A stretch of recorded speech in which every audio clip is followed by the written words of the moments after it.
Hey guys, Toby Mathis here from Anderson Business Advisors. Hey, I've been an attorney for over 20 years working with just thousands of people in the realm of estate planning and business planning and tax planning. And today I want to talk about how to talk to your parents about estate planning, because there's definitely a disconnect going on in our culture with creating something to leave behind for our kids or our grandkids. And what really comes down to it is a lot of times the kids will know a pretty good idea of what to do, and the parents just don't want to listen to anything. And it's quite often because we're approaching it from the wrong angle. And so I'm going to change the angle a little bit and discuss what's been working for us and see whether it might work for you as well. So first off, nobody really likes talking about their impending death. It's just instinctually, we don't like talking to our kids about sex, money, or death. It's just, you can get over it, but for the most part, we have an aversion towards those things. So why go right to your parents and start talking about, hey, what's going to happen when you pass? Nobody likes talking about that. So I'm going to do a little bit of a different tact. And the different tact is we're going to talk about estate planning really in three broad categories. The last of one is going to be the most interesting, and that is creating a legacy. But I'm going to leave it to last. So we're going to talk about the first two right out of the gate. So number one, the first thing we should be talking to our parents about is their medical. And what you do is you say, Mom, Dad, or if it's just one parent, or if it's, whatever your situation is, or it could be somebody that you care about that's just older, is you say, we need to worry about advocacy in the event that you're not able to advocate for yourself. And who do you want that to be? I need one, you need one. So for me, it's my spouse, and then if my spouse can't advocate, it's another party that I care about, but I put it in writing to make sure that they have the authority to talk to the doctors. The doctors can actually communicate with them. There's HIPAA releases. There's things that are documented so that when the need arises, I already have it handled. If the need arises and you don't have a document, then you're out of luck. You're not able to do anything except through the court system. So it's really important that we all have this. And so you can go right to them and say, look, I want to make sure that if you're not able to make decisions for yourself, that we have documentation that specifies who's going to make those decisions on your behalf. We all need advocates, no matter how old, no matter how young. There's going to come a time when you need that, period. And I don't care whether you're going in for surgery, and if you have general anesthesia, you are going to need an advocate because you can no longer answer for yourself. And in order to have a good advocate, they need to have it in writing, and they need to have access to medical information. That's the conversation you have with mom and dad. It's like, who do you want to have access to the information? Do you want your kids to have access to that, a child? Or do you want a family friend? Or do you have somebody that maybe you have a friendly doctor that's friends with your family, and you ask them, would you be willing to be a medical power of attorney? Whatever the case, this is a good way to open the conversation. Now, I can tell you that more often than not, it's going to be the other spouse first. And if they're not available, or they're not willing to step into that role, or they can't step into that role, then we'll have a successor, and that successor quite often is one of the children. I wouldn't put everybody just because there's too many disagreements. You have somebody who's a decision maker. And when we talk about medical, not only are we talking about, hey, if I can't decide for myself, like let's just think we all have had elderly parents, grandparents. We all go through this. They may not be able to be their own advocate anymore. Who do you want to be your medical advocate? And it's going to be very different than the next category. The next category is going to be money. Who's going to be your advocate when it comes to money and finances? Who's able to make decisions for you? Who's able to pay bills on your behalf if you're not able to? And I can just tell you, that has nothing to do with age. I had a 30-year-old who got sick in a foreign country, was not able to come back to the United States, did not have a medical power of attorney or a financial power of attorney in place. So they were at the mercy of that foreign jurisdiction, and while they were sick, all of their homes, they had 4 rental properties, all managed to find their way into foreclosure because that individual was held up for about 6 months overseas before they were able to come back. The mom was in the United States trying to find information, and as she would call places, they would say, are you this individual? No, then we cannot talk to you about the account. When the need arose, they did not. It's really important to understand this concept. You got to have the documentation before the need arises. Otherwise, you're left to a judicial system of trying to get answers and become an advocate for somebody, which means you're trying to get a court to point you into something which is far more difficult, far more time consuming, and is uncertain. There's a good chance that you will not be able to get that position. Quite often, if somebody's not able to advocate for themselves, the state steps in and decides what's appropriate for them. I've done this before. It's not a pretty process. God bless those people that are in there doing it, and they're doing the best they can, but it is no replacement for simply doing it yourself. Now we get to the third area, and this is the area where I want you to give yourself permission to dream a little bit. When you're sitting there talking to your parents, the thing you ask them isn't what's going to happen to your things when you pass. It is, what kind of legacy are you going to leave? I call this real simple legacy planning. What is important to them? Their assets are a byproduct of whatever they did. That is not defining them.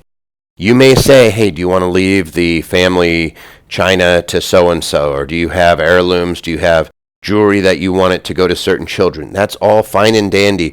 But what you really want to do is give them permission to think about what they want to leave behind as far as a legacy.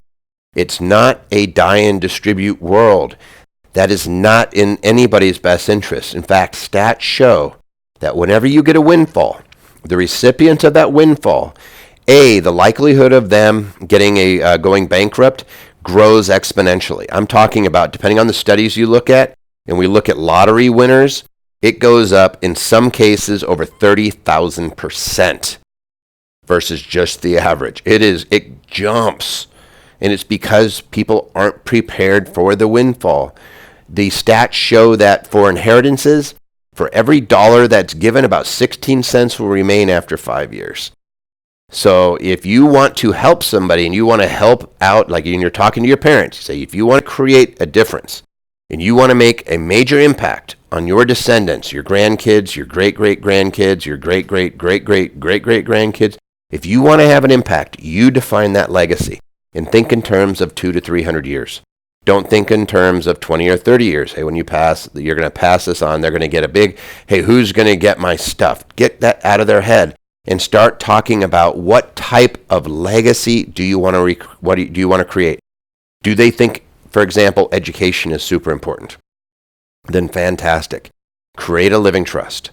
When you pass, all the assets from that living trust are held in trust for future generations. And you can put qualifications. They have to go to this type of school. It has to be for a 4-year degree. It could be for use for for advanced degrees, whatever. But the money is there to support educational endeavors. So it's there to pay for school, books, and support individuals while they're going through school. What that means is that their legacy is one of education. Or maybe your parents love to travel and they've done mission work all over the world. And they say that's really what our legacy should be. We want to support our future family members, our descendants, and those relatives who we will not be meeting on this earth.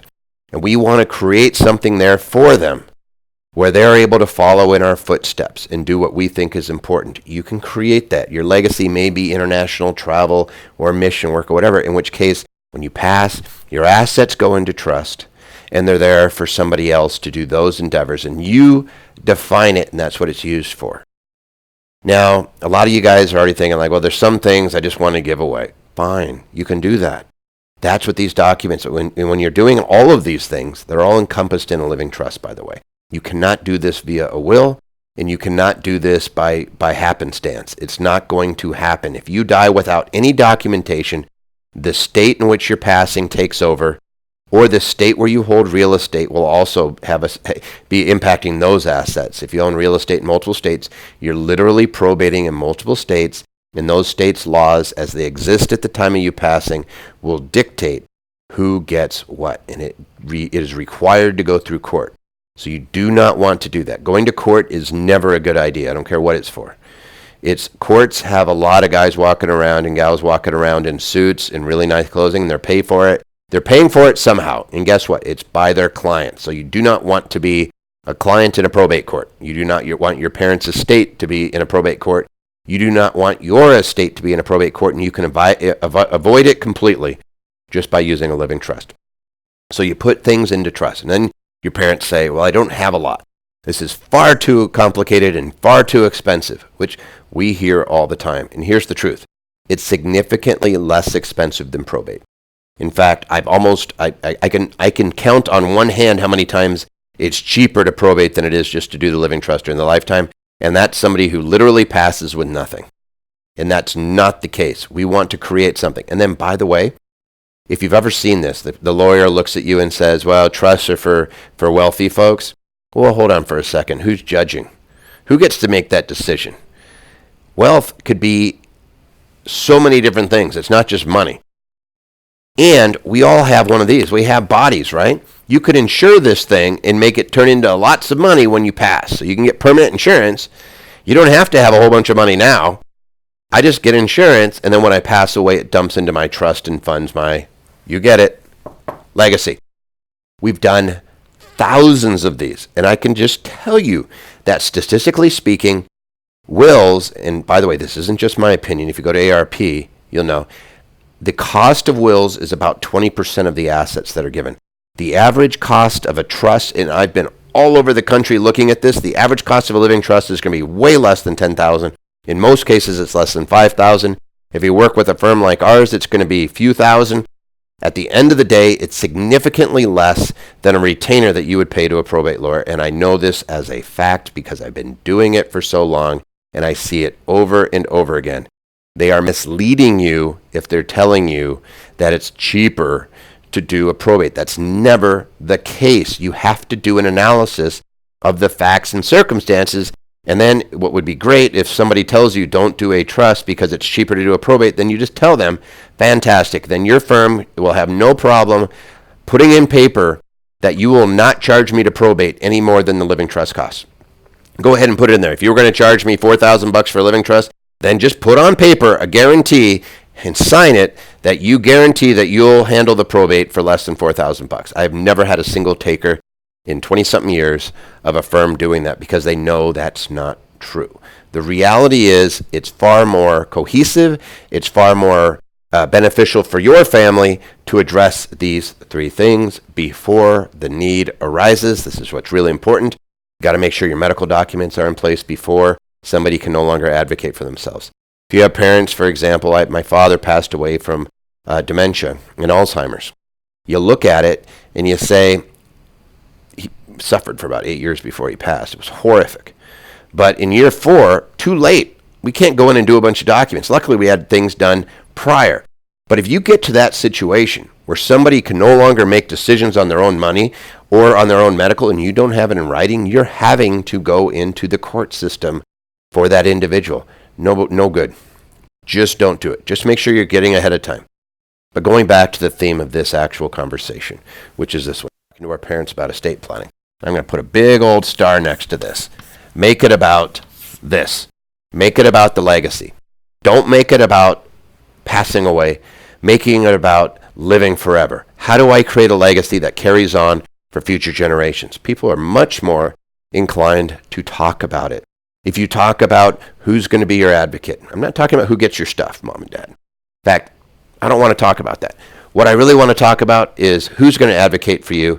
I want to make sure that I'm able to come down and advocate for you with a doctor if you're not able to. I want to be able to make sure that if you need help, that I'm able to go down to the bank and help you or pay bills if I need, or that the credit card companies will talk to me or that your mortgage company will talk to me. I want to make sure that we have it in writing so that if it's ever needed, we already have it done. And then, mom and dad, I want you to really think about your legacy and what you want to be known for. And, for us, for your kids, we know who you are. You were able to talk to us. You're able to work with us. Your grandkids, maybe they've gotten to spend time with you, and I'm sure that you want to spend time with them. But your great-great-grandkids or your great-great-great-great-grandkids may never get to know you except through this vehicle.